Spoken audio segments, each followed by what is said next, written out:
Today's episode is brought to you by Malwarebytes Premium Security. Protect your computers and devices from cyber attacks 24/7 with Malwarebytes Premium Security. And go to malwarebytes.com/lock-and-code for an exclusive offer. That's malwarebytes.com/lock-and-code. This is Lock and Code, a Malwarebytes podcast. I'm your host, David Ruiz.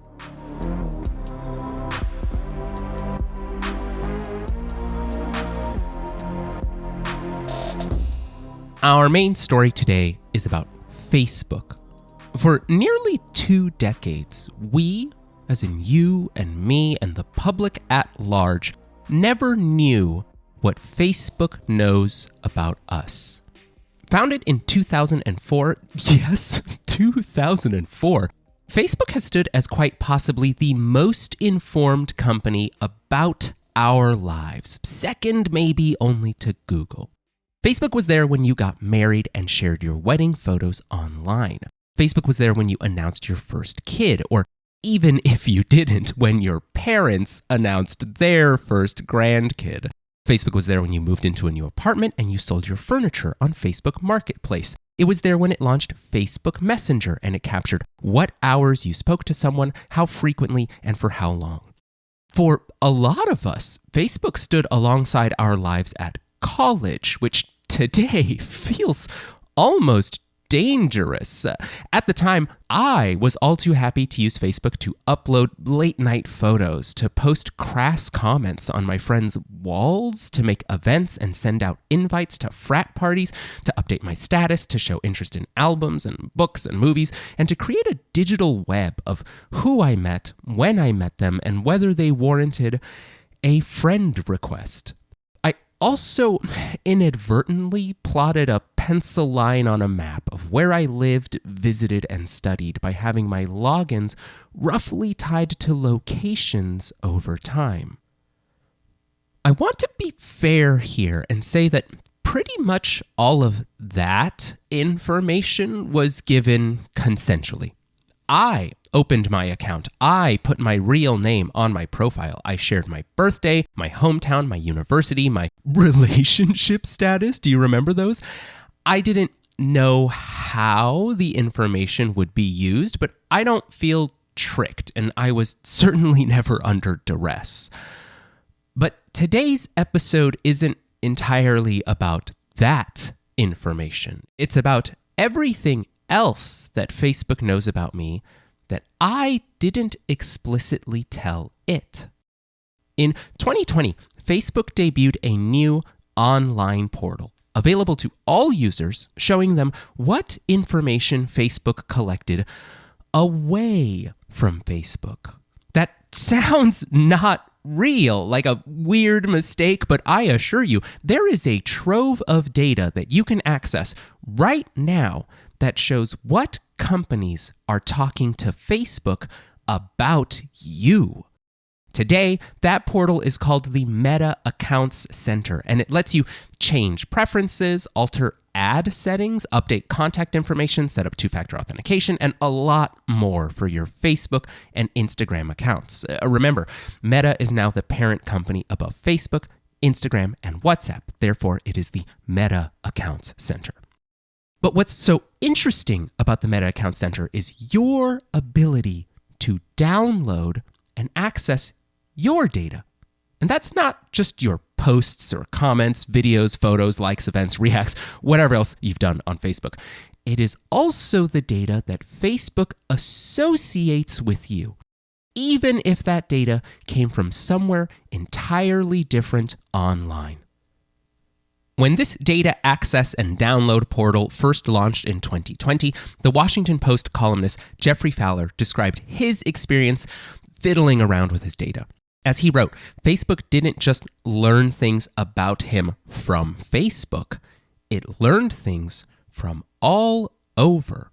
Quote, even with Facebook closed on my phone, the social network gets notified when I use the Pete's Coffee app. It knows when I read the website of presidential candidate Pete Buttigieg or view articles from The Atlantic. Facebook knows when I click on my Home Depot shopping cart and when I open the Ring app to answer my video doorbell. It uses all of this information from my not on Facebook real world life to shape the messages I see from businesses and politicians alike." End quote.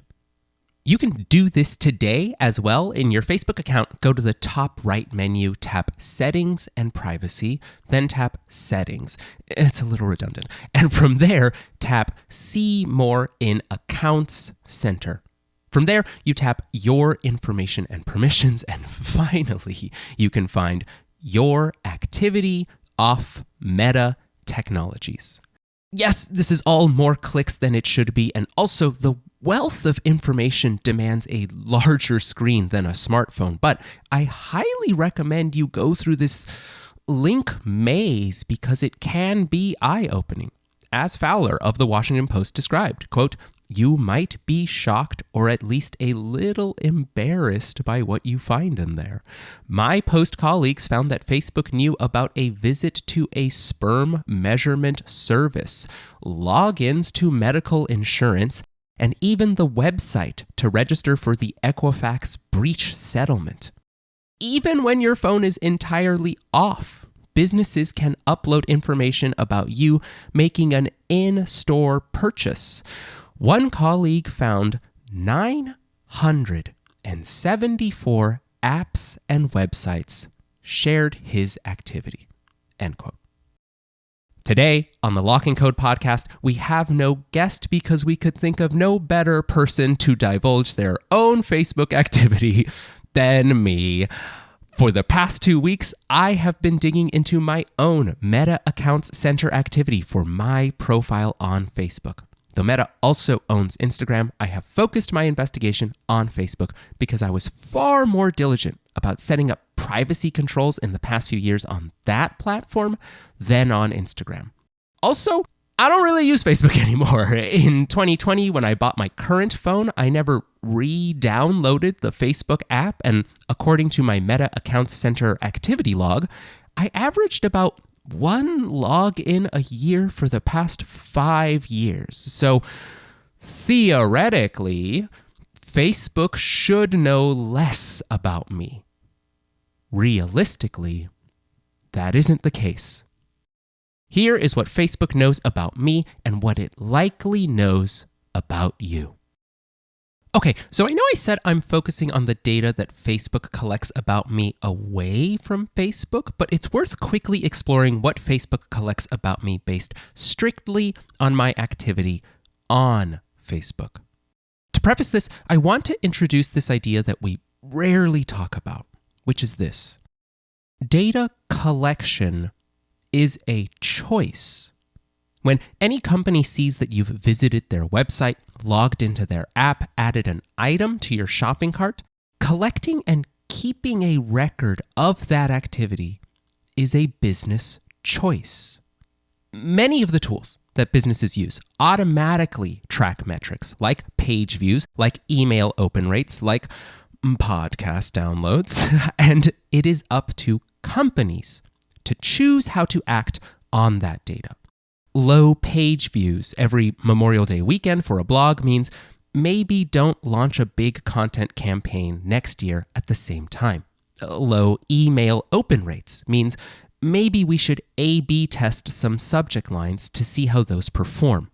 And low podcast downloads anytime we talk about AI and suicide means nothing to Lock and Code because we are going to keep talking about the seemingly willful, technological, and profitable dismantling of society. Podcast numbers kind of be damned. But in the same way that companies can choose to keep data so they may act on it, they can also choose to discard data. And discarding data actually makes a lot of business sense when there are no legal obligations into keeping it. Data management and upkeep costs money. It requires employees, if not teams of employees. It is expensive and timely, and even the storage of the data begins to add up. which is why it's so strange that Facebook's data about my use of Facebook is as detailed as it is. I am selfishly thankful because it makes for good podcast drama, but I don't know why this information is so accessible to me. What is the purpose of keeping it? How is it helping the company? How much does it cost to fulfill my data requests? And when, if ever, does it auto-delete? I don't know, but here is just a glimpse of how deep my data well goes. Facebook knows the content of all 5,188 comments I've made in the nearly 20 years I've had an account. It knows the time I made them and who I made them to. It knows about the 11,843 likes I gave to comments, photos, videos, statuses, and more. Facebook knows that on September 7th, 2006, between 2:05 and 2:19 a.m., I was tagged in 13 photos.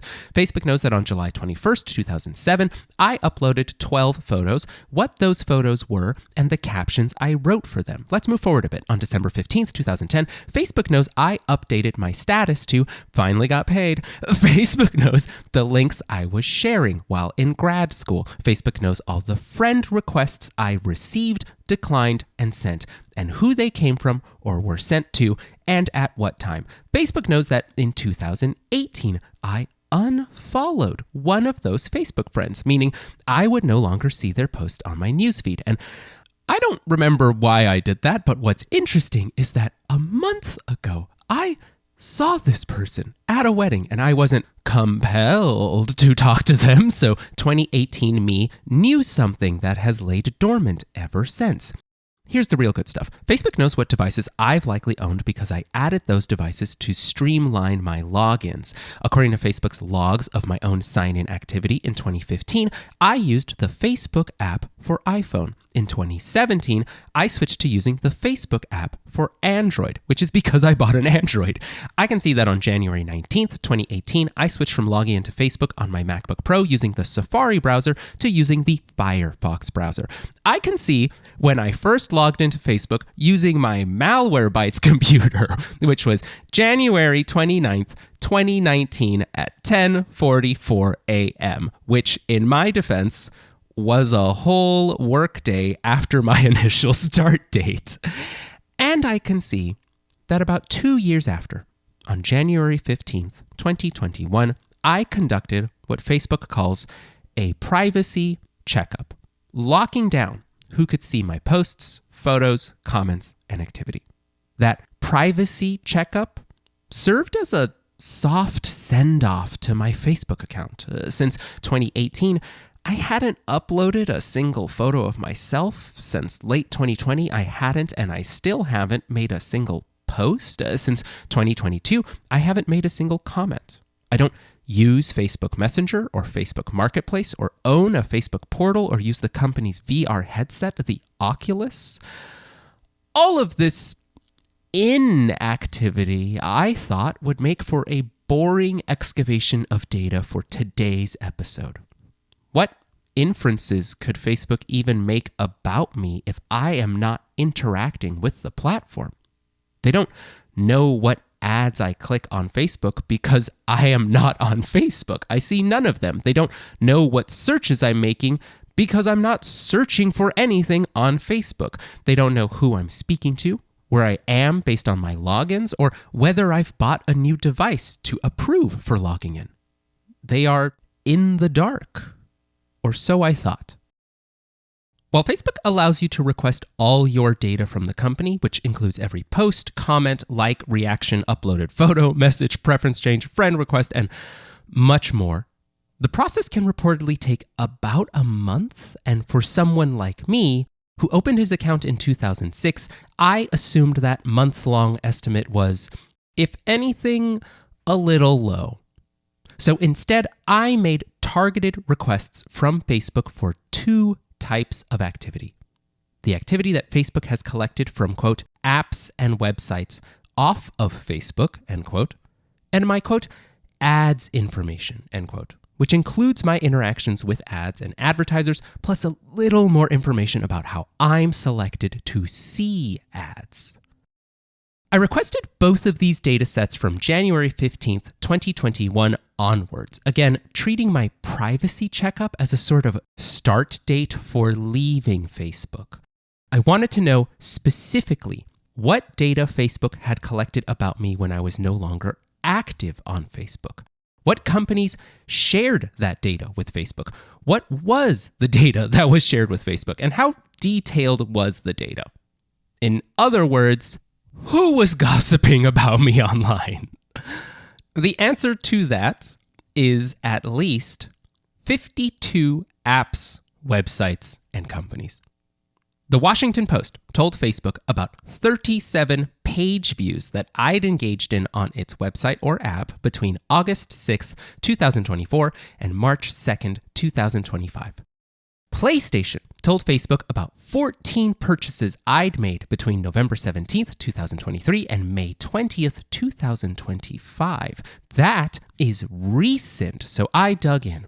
Facebook got notice about a PlayStation purchase specifically at 12:27 a.m. on May 20th. In looking separately at my PlayStation Store receipts, I saw that I bought the video game Doom: The Dark Ages for PlayStation 5 at 6:08 p.m. on May 18th. Great game.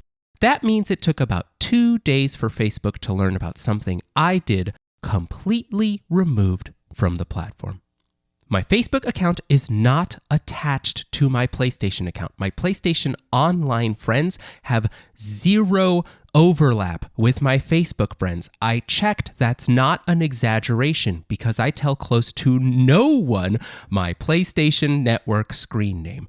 I am so invisible on the PlayStation Network that my brother asked me last year to change my privacy settings so he could see what video games I owned so that he could surprise me with a Christmas gift. My own family doesn't know when I buy a video game, but Facebook does. Speaking of buying, Frida Salvador, a shoe company, told Facebook on August 23rd, 2024 that I'd made a purchase from its website. APC, a clothing company, told Facebook on September 28th, 2023 that I'd also made a purchase from its website and that I'd visited the website at least 22 other times on different dates. I like the clothes, shut up. Grasa, an olive oil company, shared that I initiated checkout on September 2nd, 2024. Carvana shared that I added something to a wish list. Clay Los Angeles shared 15 page views I'd made, but no purchase activity because those shoes are too expensive for what they are. Backdrop, a paint company, told Facebook about 2 purchases I'd made in the same summer, which, when paired with the activity that Facebook also received from the companies Baton Home, Crate and Barrel, and Lulu and Georgia, likely revealed that I'd just moved, because why else would I suddenly be so interested in furniture and home renovation? The rest of my data from my apps and websites off of Facebook is just this over and over again. It is companies telling Facebook repeatedly about buying behavior. Facebook doesn't hide what it's doing here either. On a page that explains activity off Meta Technologies, the company says plainly, quote, "Your activity off Meta Technologies is a summary of activity that businesses and organizations share with us about your interactions with them, such as visiting their apps or websites," end quote. That activity, that data, is categorized by companies into what Facebook calls interactions. Everything I shared with you about PlayStation and the Washington Post and Carvana and APC were interactions that the companies said I had with them. A purchase is an interaction. Initiating checkout is an interaction. Adding an item to a wish list is an interaction. According to Facebook, other interactions include opening an app, logging into an app with Facebook, viewing content, searching for an item, adding an item to a shopping cart, making a purchase, and making a donation. Remember when I said that data collection is a choice? all of Facebook's data collection here points to one big choice, that we are the product, and our value is the money we're willing to spend. The knowledge that I spend money on video games is pretty valuable to a video game company. The knowledge that I don't spend money on some shoes, but I'm willing to spend more on another pair of shoes is pretty valuable to shoe companies. The knowledge that I added an item to my Carvana wish list is valuable to car companies. The knowledge that I do not engage at all in fast fashion is valuable to clothing companies. And like I said, the knowledge that I was visiting websites for small home projects is valuable to any wide array of furniture stores, home improvement retailers, and even insurance companies. Facebook is not a social networking site. It is an advertising networking site. It doesn't prioritize my experience in connecting with friends and family. It prioritizes the experience of advertisers trying to connect with me. Again, Facebook is clear about this when explaining some things we do with this information. The company says it uses this info to, quote, show you ads you might be interested in that introduce you to new products and services. For example, you may see ads for hotel deals if you visit travel websites, end quote. Also, quote, create a more personalized experience for you by suggesting things you might be interested in, like events you may want to go to. For example, you may see events for fitness classes if you've recently bought athletic clothing, end quote. It's so boring that the events you may want to go to are paid, right? It's so boring that another way Facebook uses this information is to, quote, help you discover new businesses and brands, end quote. I know that I'm the first person to talk about the privacy invasions of online advertising, and yeah, there are some privacy invasions happening here in my mind, but I can also hate a thing because it is dumb and flat and lifeless. This obsession with maximizing ad spend. This is our multi-billion-dollar brand. This is what we've traded for increased rates of anxiety and depression and loneliness in kids. This is what maintains the crown atop one man who can now count among his audience world governments. It sucks. Now, Facebook also says it uses this info to identify suspicious activity to help keep Meta secure, which is good, and to also help businesses understand their marketing strategies, which, yes, sure, but none of that is for you or for me. It's for Facebook and the astounding number of companies that now rely on it as one of the most powerful advertising tools in the world. And for proof of that, I have just one more number to share. At least since 2014, Facebook was telling users, quote, we don't sell any of your information to anyone and we never will, end quote.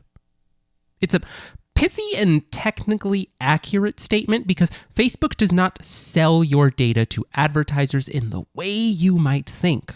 Companies cannot give Facebook money and in exchange receive spreadsheets or data sets that include your interests, your name, your birth date, your hometown, or other personal identifying info. Instead, companies pay Facebook so that Facebook can find users that those companies think are good targets for their ads. And it makes sense, volumetrically speaking. Facebook has reportedly 3 billion users across more than 200 countries. It contains perhaps the single largest online audience, except for maybe Google or Google Chrome, and that's not really an audience, not in the same way. And Facebook knows, as we've already discussed, a lot about all these users, where they live, what they like, what ads they click, what products they buy off Facebook, what they read, whether they're likely to vote. We didn't talk about that, by the way, but my Facebook data recorded my decision to receive notifications about local elections. All of this info can help companies hyper-target consumers who reliably log in to one of the largest online spaces ever made. So, a wealth management firm isn't just placing an ad in the Wall Street Journal, and a sugary cereal brand isn't just buying commercial space during children's cartoons. Instead, companies are targeting me because I've interacted with an app, or because I've interacted with an app and I've taken a flight in the past 30 days, or because I've interacted with an app and I've taken a flight in the past 30 days, and I've also started streaming a new show on a high-end tablet, which means I'm due for the latest pair of Bluetooth noise-canceling headphones. This is the advertising promise of Facebook, and it enchants far more companies than you assume. Remember how I said I requested 2 different sets of data from Facebook? There was one set about my data from apps and websites off of Facebook, and another set about my ads information data. Well, my ads information data revealed how many advertisers used my Facebook activity, or my off Facebook activity, or my Facebook information for their ad targeting. And this is the number I wanted to share. 3,042. 3,042 companies, websites, apps, and advertisers have come to Facebook at some time to find someone like me. Someone with my interests, someone with my spending habits, someone with friends like mine who live where they live, browse what they browse, and buy what they buy because we have money we can give to those companies. Let's read some of their names. Disney, Walt Disney World, Target, Petco, I don't have a pet, The Home Depot, REI, The North Face, Uber, Adobe, PayPal, Hulu, Best Buy, Walgreens, AAA, Ticketmaster, Dell, Shell, not joking, there's an advertiser here called Straight to Hell, Papa John's Pizza, Papa John's Pizza Lady Lake, Papa John's Pizza Visalia, your Papa John's, Cheese Brothers, Atomic Coffee Roasters, Portola Coffee Roasters, Verve Coffee Roasters, Olympia Coffee Roasting Company, Onyx Coffee Lab, Scientific, Western Union, Sleep Number, Red Bag, Test, Heath Ceramics, Viking, Outdoor Voices, Malwarebytes. I could share so many more, but the point of this exercise is to show the variety of companies that now use Facebook to reach consumers. These aren't just your mega corporations. These are little, unknown brands or localized franchises of bigger brands. What I also have to note is that my Facebook data was sometimes used to exclude me from seeing an ad, which is likely why those Papa John's locations showed up, because the company would be wasting money if I saw an ad for Papa John's Pizza Tri-Cities, which is a region that is roughly 750 miles away from me. Facebook also won't show me when these 3,042 companies took an interest in my Facebook data for their ad targeting. So there's a chance that by now, all of these companies have given up on showing me ads because of my relatively low engagement on Facebook. But in the dumbest summation I can muster for this entire episode, this is a big number. Oh my God, it's such a big number. It's so many more than I thought it would be. And it's such a huge number, and it is simply evidence that the reason Facebook knows so much about you is because it gets paid to do so. This isn't new. We're not publishing an expose. The reason I know what Facebook knows is because Facebook built a tool to tell me. There is some transparency here that did not exist 6 years ago. And if we are giving credit, Facebook makes it somewhat easy to turn all of this off. You can limit ad targeting and you can disconnect your off Facebook activity. It's annoying to click through and a little complex, but that's because the systems of collection themselves are complex. But it is all there, and it is all explained. So, what did we learn? We learned a lot about ourselves. We learned a lot about me.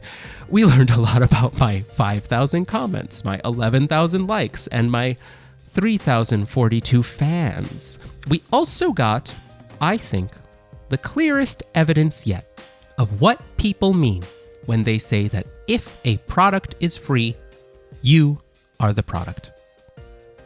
That's our show. We'll talk to you again in 2 weeks. Until then, stay tuned and stay safe. And remember, you can read all our cybersecurity coverage on Malwarebytes Labs at malwarebytes.com/blog.